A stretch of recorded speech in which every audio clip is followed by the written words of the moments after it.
I'm Mike Ryan. I'm the Executive Director of the Board of Elections in the City of New York.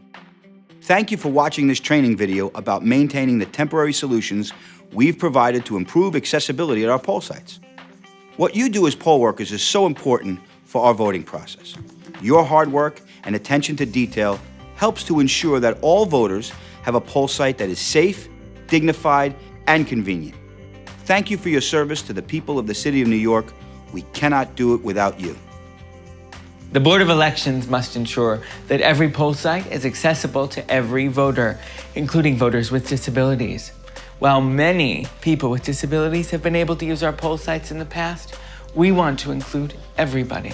So we've looked in detail at each poll site and identified additional problems that affect people with disabilities.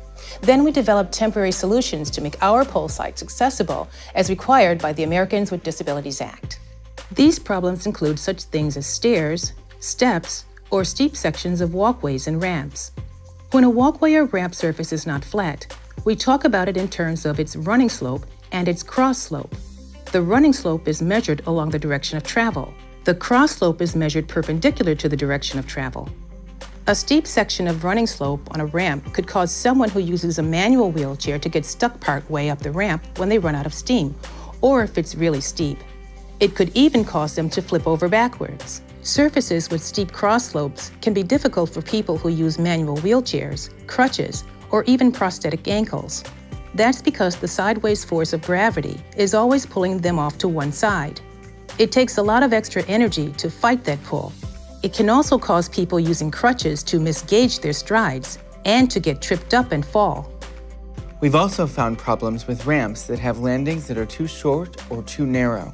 In many cases, those landings are too small for some scooter and power wheelchair users to make the turns required to get into the voting area. And we found some long ramps that don't have the required handrails on both sides for people who need them for balance or resting. Other issues in some of our poll sites include conditions like door approaches that are not level or not large enough to allow wheelchair and scooter users to maneuver around and open them independently. In some places, there are wide cracks and gaps in the walking surfaces. We found tall door thresholds that might trip voters. And we've seen doormats with frayed, curled, and wrinkled edges that can also cause tripping.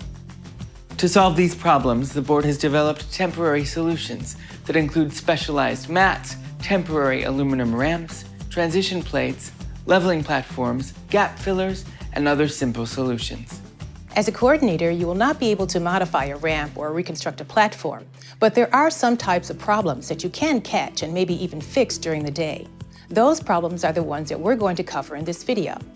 The first thing you'll need to check is that all of the required temporary equipment, such as platforms, ramps, transition plates, rubber ramps, rubber mats, and BOE mats, have all been installed in the correct locations where shown on the schematic drawing of the poll site and the floor plan.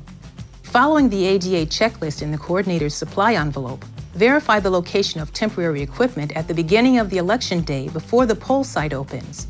Then re-verify their locations every 2 hours using the same ADA checklist, because sometimes these temporary solutions, especially the smaller ones, can move and/or become unsafe.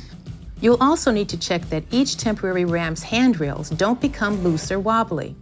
The handrails must be stable so that users can keep themselves from falling as they go up and down the ramp. The handrails must also be continuous along their full length and free of gaps and sharp edges that might catch someone's fingers or clothing. If any sections of the handrails develop any of these problems, call the Board of Elections office to send out a repair crew. Verify that the connected sections of ramps are stable and don't shift or sag during the day. If you find an opening that has shifted to widen to more than a ½ inch and it can't be easily fixed by sliding the parts back together and securing them, you may be able to cover the opening with a stiff mat, but make sure that it bridges the opening well and that its edge transitions are not too steep, as we will discuss later. If that doesn't work or if a ramp support breaks loose, report it to the Board of Elections office immediately and warn voters of the problem until it's fixed so that no one trips on it.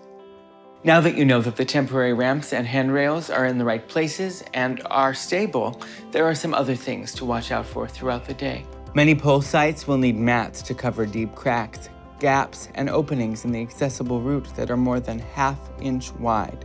These kinds of openings in the walking surface can catch cane and crutch tips and the wheels on walkers and wheelchairs. When a mat is used to cover a gap in the floor or walkway or an extension cord, you'll need to make sure that it's secured well enough to stay in place with the expected foot traffic that will be coming and going all day. If not, you'll need to secure the edges with some sturdy tape. You'll also need to verify that any mats on the route don't have any curls, wrinkles, or turned up edges that might be tripping hazards. For most people, a simple curl in a floor mat is something they'd simply step over.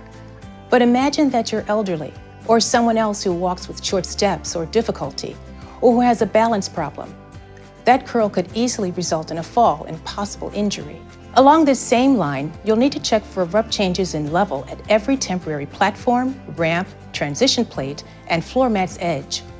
Any level change that is over ½ inch tall and not beveled, or is over ½ inch high if it's not gently ramped, could cause someone to trip and possibly fall. Or it could make a wheelchair or walker wheel stop abruptly and toss someone onto the floor. These things should have been handled ahead of time. But again, it will be your responsibility to check that on Election Day, these temporary solutions stay safe. Sometimes you can fix a problem like this with sturdy tape. If not, call the Board of Elections to send someone out to fix it. Tall thresholds and short lips in doorways can also create problems for people who have a wide variety of disabilities. They can be trip hazards, but they can also make it difficult for wheelchair, scooter, and walker users to get over the level change while attempting to operate, open, and maneuver through the door. When a transition plate, thick mat, or level landing has been installed to fix a door threshold problem, it needs to be checked every 2 hours using the ADA checklist to make sure it stays in place all day and that it doesn't move and leave a gap more than ½ inch wide. If you find a problem, call the Board of Elections to send out a repair crew. Make sure to think about these things from the voter's perspective throughout Election Day so we can make sure our poll sites are accessible for everyone all day. It is your hard work and attention to detail that can ensure a smooth day at the polls.